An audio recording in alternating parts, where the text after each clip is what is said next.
अस्सलाम वालेकुम बिस्मिल्लाहिर्रहमानिर्रहीम। मैं हूँ Aryan Imran and welcome back to Aryan analysis. As we all know कि 26 तारीख से पाकिस्तान सुपर लीग का आगाज़ होने जा रहा है और आज से जितनी भी वीडियोज़ होंगी वो related to Pakistan super league होंगी। फ़र्स्ट ऑफ ऑल आज आखिरी रोज़ा है, आप सबको आपके अल्लाह पाक आपके रमज़ान कबूल करे और कल आप सबके लिए ईद का खूबसूरत मौका है, तो आई होप कि आप इस ईद को अच्छे तरीके से मना सकें। इस्लामाबाद यूनाइटेड के ऊपर मेरी आज की ये वीडियो होगी और इस वीडियो के अंदर हम एनालाइज़ करेंगे कि क्या इस्लामाबाद यूनाइटेड की बैटिंग स्ट्रेंथ के ऊपर, बॉलिंग स्ट्रेंथ के ऊपर, स्पिनर्स के ऊपर, मिडल ऑर्डर के ऊपर कहाँ पर पाकिस्तान सुपर लीग के इस एडिशन में इस्लामाबाद यूनाइटेड हमें बेहतर नज़र आई और बाकी स्क्वाड से कितना डिफरेंट है इनका स्क्वाड, कहाँ पर ये वीक है, कहाँ पर ये स्ट्रॉन्ग है, ये सारी चीज़ें एनालाइज़ करेंगे और देखते हैं कि मेरा ओपिनियन और आपका ओपिनियन कितना मैच करता है। तो अगर आप चैनल पे नए हैं तो चैनल को सब्सक्राइब कर दें, वीडियो बड़ा मज़े का होने वाला है। वीडियो को स्टार्ट करते हैं। मेरे पास मेरी साइड पे इनका वो टेबल भी लगा दूँगा कि इन्होंने अनाउंस किया था कि ये इनके 16 से 17 लड़के हैं जिनको इन्होंने इस बार के ऑक्शन में सेलेक्ट किया। First of all start with the one and only captain Shadab Khan. No doubt Shadab Khan के ऊपर इफ्ट एंड बट्स हैं पाकिस्तान की नेशनल टीम के अंदर इन टी20 लेकिन अगर पाकिस्तान सुपर लीग की बात करें तो इस्लामाबाद यूनाइटेड की जान माने जाते हैं और आगे 4 से 5 साल भी इस्लामाबाद यूनाइटेड की कप्तानी करते हुए हमें शादाब खान नज़र आएँगे। और जब पाकिस्तान सुपर लीग के अंदर आते हैं तो काफ़ी चेंज नज़र आते हैं और हमेशा से यहाँ पर आकर उनके लिए परफॉर्मेंसेस देना as compare to Pakistan national team easy होता है और होप्स हो कि इस मर्तबा भी अपनी टीम को जितवाने के अंदर कामयाब हों और शादाब खान का इस मर्तबा का इस पीएसएल के अंदर परफॉर्मेंसेस देना इनके अपने कैरियर के लिए बहुत अहमियत का हामिल है क्योंकि पाकिस्तान क्रिकेट बोर्ड कहीं न कहीं इनको पाकिस्तान की टी20 टीम का कप्तान बनाने के बारे में सोच रहा है पिछले 6 से 8 महीने ऑलमोस्ट साल से, लेकिन इफ एंड बट्स हैं। ऑब्वियसली अगर शादाब खान अपने आप को पाकिस्तान की नेशनल टीम में ज़्यादा सर्वाइव करते हुए देखना चाहते हैं, तो उनको अपनी बॉलिंग के ऊपर काम करना होगा और हम सब जानते हैं कि Shadab Khan can bat as well लेकिन उसका प्राइमरी रोल बॉलिंग है। जिस दिन वो बॉलिंग से परफॉर्मेंसेस देगा, ऑटोमैटिकली वो गन फील्डर है, उसके फील्डिंग से भी पाकिस्तान को मैचेस जितवाएगा और बैटिंग से भी वो नीचे आकर रन्स कर सकता है। और पाकिस्तान सुपर लीग की अगर इस टीम की बात करें तो आई थिंक इन्होंने बड़े अच्छे प्लेयर्स उठाए हैं और अपनी हर जो स्ट्रेंथ है उसको कंप्लीटली जो है उसको कंप्लीट किया है।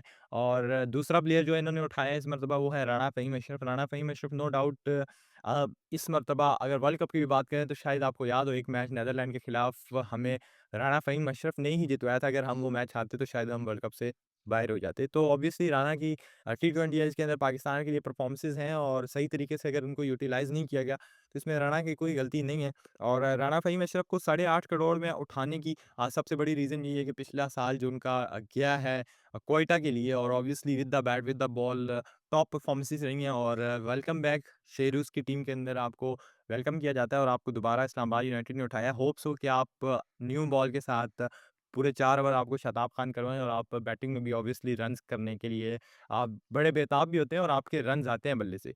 तो होप्स हो कि राणा फ़हीम अशरफ अच्छी परफॉर्मेंसेस दें। तीसरे नंबर के ऊपर इन्होंने मार्क चैपमैन को उठाया है 7 करोड़ के अंदर। अब देखिए मार्क चैपमैन का बड़ा क्यूरियस सा वो है पूरा उनका जो कोर्स है अगर उनको स्टडी किया जाए, तो मार्क चैपमैन को जब हम किसी टीम के खिलाफ देखते हैं तो कुछ खास परफॉर्मेंसेस मैंने उनकी नहीं देखी कि बड़ी परफॉर्मेंस, लेकिन जब कभी वो पाकिस्तान में आते हैं या पाकिस्तान के खिलाफ खेलते हैं तो वो रन्स करते हैं। चाहे वो मिडल ऑर्डर में खेल रहे हो, टॉप ऑर्डर में खेल रहे हो, उनके पाकिस्तान के खिलाफ पाकिस्तान की सरजमीन पर रन्स आते हैं और वो अच्छी हिटिंग करते हैं अगेंस्ट पाकिस्तान। सो अब पीएसएल पाकिस्तान के अंदर है, होप्स हो कि ये जो एटमॉस्फेयर है, ये जो सर्फेसेज़ हैं, ये जो पिचेज़ हैं, ये उनको सूट करेंगी और ये इस्लामाबाद यूनाइटेड के लिए एक अहम फैक्टर हो सकते हैं। मिडल ऑर्डर में आके लेफ्ट हैंडर हैं, जो कि बड़े हिट्स भी लगा सकते हैं और ऑब्वियसली पाकिस्तान के अंदर इनका रिकॉर्ड अच्छा है। फिर डेविड कॉनवे नो डाउट परफॉर्मेंसेज़ हैं, काफ़ी खेल चुके हैं, बहुत ज़्यादा तजुर्बा रखते हैं, विकेट कीपर बैट्समैन हैं और 6.5 करोड़ के अंदर इनको उठाया गया है। विकेट कीपिंग भी करेंगे, अब आज़म खान की रिप्लेसमेंट माने जा रहे हैं इस्लामाबाद यूनाइटेड में और देखते हैं कब इनको एज़ एन ओपनर खिलाया जाता है, वन डाउन खिलाया जाता है या मिडल ऑर्डर में। I think as an opener या वन डाउन ये ज़्यादा सूट करेंगे। Let's see what's Islamabad United management is going to be taking decision about him. और फिर उसके बाद है वसीम जूनियर। अब वसीम जूनियर का भी सेम कोर्स है और जस्ट लाइक फ़हीम अशरफ पिछले साल क्वेटा में थे, अच्छी परफॉर्मेंसेज़ दी। इस मर्तबा पाकिस्तान सुपर लीग की जो इस्लामाबाद यूनाइटेड है इसके अंदर वापस आए हैं और पहले से इस्लामाबाद यूनाइटेड का हिस्सा रह चुके हैं। ऑब्वियसली अच्छी परफॉर्मेंसेज़ देंगे, अपने ऊपर काम किया, फिटनेस बड़ी अच्छी है, थ्रो इनकी बड़ी अच्छी है, बड़ी मानी जानी जाती है और अब तो लोग टी20 में डरते हैं कि जब वसीम जूनियर के पास बॉल जाए तो डबल कभी भी नहीं लेना। उसके बाद वसीम जूनियर के बाद जो अगला नाम है वो है इमाद वसीम। सवा 2 करोड़ के अंदर इनको इस्लामाबाद यूनाइटेड ने दोबारा से पिक किया। इमाद वसीम अपने कैरियर की तमाम क्रिकेट खेल चुके हैं और अब वो और आमिर तकरीबन अपने लास्ट फेज़ ऑफ क्रिकेट में हैं। लेकिन इमाद वसीम की अगर बात करें तो पाकिस्तान सुपर लीग के हवाले से देखें तो उनकी बड़ी परफॉर्मेंसेज़ हैं। कराची के लिए इन्होंने बड़ा सर्व किया एज़ अ कैप्टन और अब इस्लामाबाद यूनाइटेड की टीम के एक सीनियर मेंबर हैं। और इमाद वसीम का सीन ये है कि इमाद वसीम को बहुत ज़्यादा डिग्रेड किया जाता है उसकी इंडिया वाली मैच के अंदर परफॉर्मेंसेज़ के ऊपर।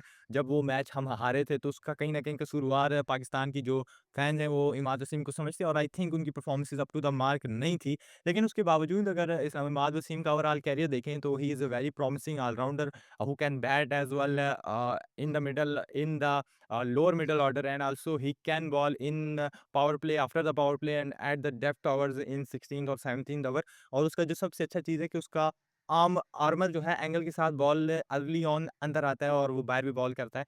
तो वो he is not a big turner लेकिन he can give a lot of things to the team. As a senior player I think इनकी बड़ी परफॉर्मेंसेज़ और इनकी बड़ी कदर की जाएगी इस्लामाबाद यूनाइटेड में क्योंकि नए लड़कों को खेलने का और इनसे सीखने का मौका मिलेगा। और ये हर जगह पे मैंने मेंशन कर दिया है कि दोबारा नहीं करूँगा कि हर जगह पे बॉलिंग भी कर सकते हैं और बैटिंग में भी ऊपर आके भी कर सकते हैं और लोअर मिडल ऑर्डर में भी हिटिंग करना जानते हैं। अब इसके बाद जो सबसे अच्छी पिक मुझे इस्लामाबाद की इमर्जिंग में लगी है वो है Sameer Minhas. I am very excited to see how Islamabad United जो है इनको कैसे यूटिलाइज़ करता है और कैसे समीर मिनाज परफॉर्मेंसेस देता है। क्योंकि ऑब्वियसली हमने समीर मिनाज को देख लिया है, उनकी परफॉर्मेंसेस को देख लिया है, 50 ओवर्स में उनके अच्छे रन्स हैं। अब लेट्स सी कि क्या वो पीएसएल का प्रेशर हैंडल कर पाएँगे? क्या वो टी20 है इसमें अपने आप को अच्छे तरीके से एंगेज कर पाएँगे? क्या यहाँ पर वो रन्स कर पाते हैं? और इनको इस्लामाबाद यूनाइटेड कैसे यूज़ करेगा एज़ एन ओपनर करेगा तीसरे चौथे पे? मुझे इस्लामाबाद यूनाइटेड के मैनेजमेंट से ख़ास तौर पे शादाब खान से एक गिला है कि यार जैसे लाहौर कलंदर अपने प्लेयर्स को चांस देता है इमर्जिंग को, अनफॉर्चुनेटली इस्लामाबाद मुझे ऐसा लगता है कि वो नहीं देता। हो I am with Islamabad, I am a fan of Islamabad United लेकिन यहाँ पर मुझे लगता है कि यार नए लड़कों को उस तरीके से यूटिलाइज़ नहीं किया जाता किसी भी फ्रेंचाइज़ की तरफ से जैसा कि लाहौर कलंदर्स वाले करते हैं। सो लेट्स होप कि इनको अच्छा मौका मिले और अब 8 टीम्स हैं और हर प्लेयर को जो नए लड़के हैं ख़ास तौर पर एक आधा भी मौका मिलता है तो भई आपको ग्रैब करना है। समीर मनाज़ को मिलता है, वो अपने पहले मैच के अंदर ही कोई 50, 60, 70, 80 कर दे, तो फिर अब मैं देखता हूँ कि उनको अगले 8-10 मैचों के अंदर कैसे इस्लामाबाद बैक नहीं करता। तो आपको पहला मौका मिलेगा, your first expression is your last, आपको उसको ग्रैब करना है और फिर आपके लिए आगे चीज़ें आसान थी। फिर हैं जी मैक्स ब्रायंट। अब हर बंदा इनको जानता है, बिग बैश लीग के अंदर इन्होंने खेला है और जिस किस्म के ये तबाही-कुन ऑज़ीज़ माइंडसेट के प्लेयर हैं। ऑब्वियसली अब देखते हैं इनको इनको कैसे यूज़ किया जाएगा। इनका काम है आके मार-धाड़ करना, अगर ऊपर इनको यूज़ किया जाता है तो ये ज़्यादा हैंडी होंगे। अब इसके बाद जो अच्छी पिक मुझे लगी वो है मेहरान मुमताज़। काफ़ी अरसे से वो डोमेस्टिक खेल रहे हैं और अनफॉर्चुनेटली अभी तक पाकिस्तान की नेशनल टीम में अपनी जगह नहीं बना सके। इनको 15 के स्क्वाड में सेलेक्ट नहीं किया गया, अभी तक डेब्यू नहीं हुआ, लेकिन डोमेस्टिक के अंदर परफॉर्मेंसेज़ है और जो बंदा डोमेस्टिक में रगड़ा खा के आता है, वहाँ परफॉर्मेंसेज़ करके आता है, उसके लिए आकर बड़े स्टेज के ऊपर परफॉर्मेंस करना इतना मुश्किल नहीं होता। तो होप सो कि इमाद वसीम इनको काफ़ी गाइड करें और ये जो इस मर्तबा का पीएसएल है इनका बेस्टेस्ट पीएसएल है और ये with the ball as an allrounder top 2-3 के अंदर फिनिश करें और आई होप कि अगर ये यहाँ पर फिनिश करेंगे तो हमारा 28 का जो वर्ल्ड कप है वो काफ़ी दूर है। तो हम इनको टी20 आईज़ की टीम के अंदर पाकिस्तान की नेशनल टीम में देख सकेंगे। फिर Haider Ali, I am very sad for him. क्या कमाल के लड़का था, 21-22 में आया आके अर्ली ऑन इंग्लैंड के अंदर इसकी 50 मुझे याद है, 1 डाउन आया था या ओपनर आया था आई थिंक और उसके बाद हैदर अली गायब होते हैं। फिर हैदर अली को हम टॉप ऑर्डर से पिंच हिटर के तौर पर देखते हैं और उसके बाद डोमेस्टिक के काफ़ी रगड़े के बाद अब पिछले साल हमें हैदर अली नज़र आए जो कि लोअर मिडल ऑर्डर में या मिडल ऑर्डर में 5वें छठे नंबर के ऊपर खेलते हुए नज़र आए हैं। होप्स हो कि इनका ये जो इस बार का सीज़न है ये अच्छा जाए क्योंकि इनके लिए ये सीज़न अच्छा जाना बहुत इंपॉर्टेंट है। पाकिस्तान से डेब्यू कर चुके हैं लेकिन अनफॉर्चुनेटली उसके बाद मौके भी नहीं मिले, परफॉर्मेंसेज़ भी नहीं थे। अब जब वापस आए हैं पिछले साल हमें हल्की सी इनकी झलक नज़र आई। पावर इनके अंदर बहुत है, बड़े छक्के मारने की काबिलियत रखते हैं। अब देखते हैं कि इस साल इनको इस्लामाबाद यूनाइटेड क्या लोअर मिडल ऑर्डर में देखती है और अगर वहाँ देखती है तो फिर ये जो भी 2-3 चांसेस मिलते हैं क्या उसमें इस्लामाबाद यूनाइटेड को मैचेस जितवाने में कामयाब होंगे या नहीं? आई थिंक इस्लामाबाद यूनाइटेड इनके अंदर अपना आज़म खान, आसिफ अली वाला टाइप ऑफ प्लेयर देख रही है और फिनिशर टाइप का रोल इनको शायद ये है। फिर एंड्रयू गोस ऑब्वियसली एक ओपनर है and let's see how he will perform in this HBL PSL और आई थिंक कि इनको भी पाकिस्तान सुपर लीग की जो इस्लामाबाद यूनाइटेड की जो मैनेजमेंट है वो सपोर्ट करेगी और वी होप कि वो अभी अच्छी परफॉर्मेंसेस दें एज एन ओपनर खेलते हैं अपनी टीम के लिए। उसके बाद जो बॉलर इस्लामाबाद यूनाइटेड ने उठाए हैं वो है सलमान इरशाद। सलमान इरशाद स्लिंगी एक्शन परफॉर्मिंग इन डोमेस्टिक लेकिन उतना बहुत ज़्यादा प्रॉमिसिंग नहीं है कि आप नेशनल में खिला दें पाकिस्तान की नेशनल साइड से, लेकिन still he is a very intelligent bowler, he is a very calm and कहते हैं ना कि बड़ा फुर्तीला बॉलर है और जानता है कि मैंने क्या करना है और डेप्थ स्पेशलिस्ट है। जैसे हमारे पास ज़मान खान है और अनफॉर्चुनेटली इतने ज़्यादा स्पेशलिस्ट नहीं है। तो इस्लामाबाद यूनाइटेड की इनको पिक करने की एक ही वजह है कि ये डेप्थ के अंदर अच्छी स्पेशलिस्ट है और इनका स्लोअर जो बाउंसर होता है वो पढ़ना मुश्किल है और फिर यॉर्कर ऑब्वियसली अगर आखिर में आके आपको यॉर्कर पढ़ने हैं, तो it's very difficult for a batsman to make runs on this type of deliveries. फिर रिचर्ड ग्लीसन है 1.1 करोड़ के अंदर इनको खरीदा गया, ये भी टॉप ऑर्डर के बैट्समैन है और अब देखना होगा पाकिस्तान की इस्लामाबाद यूनाइटेड की जो फ्रेंचाइज है वो कैसे अपना प्लेइंग 11 बनाने में कामयाब होगी। फिर 77 लाख के अंदर मोहम्मद हसनैन को खरीदा गया और I am very depressed to see this type of बोली कह सकते हैं या पैसा लगाया गया है। 77 लाख के अंदर बाकी सारे 1.5 करोड़ से ऊपर के प्लेयर्स बिके हैं। हसनैन पता नहीं क्या रॉ पेस होने के बावजूद इस्लाम पाकिस्तान ने उनको सही यूटिलाइज़ नहीं किया।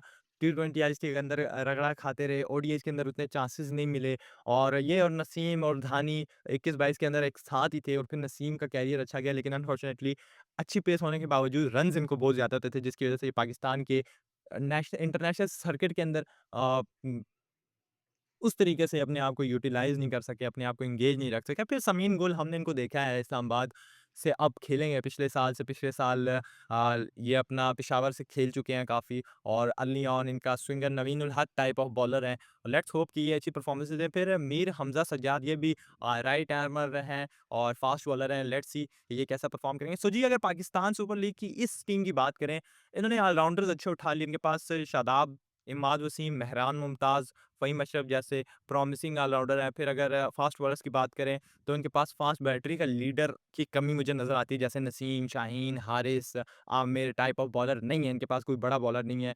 नसीम को उन्होंने जाने दिया आई एम वेरी सरप्राइज़्ड और अब इनकी बॉलिंग की बात करें, तो इनके पास वसीम जूनियर हैं, जो कि इनको अब लीड ही करेंगे आई थिंक। समीन गुल हैं, फिर इनके पास मोहम्मद हसनैन है और सलमान इरशाद है। तो ये 4 मेन बॉलर हैं और फिर फ़हीम अशरफ ऑब्वियसली इनके पास मिडल ऑर्डर में आके बॉलिंग कर सकते हैं, ऑलराउंडर टाइप है। फिर स्पिनर्स भी इनके पास तगड़े हैं, मेहरान मुमताज़ खुद है, इमाद है, शादाब है। लेट्स सी कि इनको कैसे यूटिलाइज़ किया जाएगा और दीपेंद्र सिंह भी हैं, उनको कैसे देखा जाता है, वो भी एक ऑफ स्पिनर हैं। और फिर लोअर मिडल ऑर्डर के अंदर इनके पास हैदर अली हैं और भी काफ़ी अच्छे नसीर शादाब खुद आ सकते हैं, इमाद वसीम भी आ सकते हैं। टॉप ऑर्डर में इनके पास एंड्रयू गॉस हैं, मार्क चैपमैन हैं, डेविड कॉनवे हैं, सो मैक्स ब्रायंट है। तो बड़ी सेटल्ड सी टीम नज़र आती है। एक ही इनका वीक होल कह लें, लूप होल कह लें कि मुझे लगता है कि इनके पास एक तगड़ा फास्ट बॉलर नहीं है, लेफ्ट आर्मर भी नहीं है और दूसरी तरफ लेफ्ट आर्मर के अलावा एक सीनियर बॉलर जो होता है ना, लीडर होता है as a bowler, bowling unit, as a fast bowler leader, उसकी इनके पास कमी है। और अदरवाइज़ इनकी टीम बड़ी सेटल्ड मुझे नज़र आई है। ओपर भी इनके पास अच्छे प्लेयर हैं, मिडल ऑर्डर में भी हैं और शादाब, फ़हीम और इमाद का होना आई थिंक ये फिर काफ़ी सारी चीज़ों को ये तीनों आपस में कवर कर लेंगे। और ऑब्वियसली इस्लामाबाद यूनाइटेड के कप्तान का इतना तजुर्बा है और ये लोगों का जो स्टाइल ऑफ प्ले है वो ऑब्वियसली ऑलराउंडर्स टाइप है और काफ़ी अरसे से ये तेज़ क्रिकेट को तरजीह देते हैं और डज़न्ट मैटर कि 100 पे भी आउट हो जाए। तो इनकी ये स्ट्रेंथ भी है और कभी-कभार ये वीकनेस भी बन जाती है और इसी फ़ॉर्मूले को आज़माते हैं और इसी फ़ॉर्मूले के तहत इन्होंने 3 ट्रॉफ़ीज़ अपने नाम की हैं। होप सो कि इस साल इस्लामाबाद यूनाइटेड बेहतर परफ़ॉर्मेंसेज़ दें। आपको मेरा एनालिसिस कैसा लगा? अपनी राय कमेंट बॉक्स में ज़रूर शेयर कीजिएगा और अगर आपका अच्छी व्यूअरशिप आई और अगर आपने ज़्यादा एंगेजमेंट की तो आई थिंक हम इन 4 से 5 दिनों के अंदर रोज़ एक 12 बजे और एक साढ़े 7 बजे वीडियो अपलोड करेंगे और तमाम जितने भी फ्रेंचाइज़ीज़ की टीम्स हैं, उनको अच्छी तरीके से एनालाइज़ करेंगे और लेट्स सी कि आखिर में कौन-सी बेस्ट टीम निकलती है और फिर ऑन द टेबल कह लें, ऑन द पेपर तो सारी ही टीम्स बेस्ट हैं, लेकिन असली परफॉर्मेंसेस तभी नज़र आएँगी जब ये सारे मैदान में उतरेंगे। आज की वीडियो के लिए इतना ही, मिलते हैं नेक्स्ट वीडियो में, तब तक के लिए इजाज़त दीजिए। अल्लाह हाफ़िज़।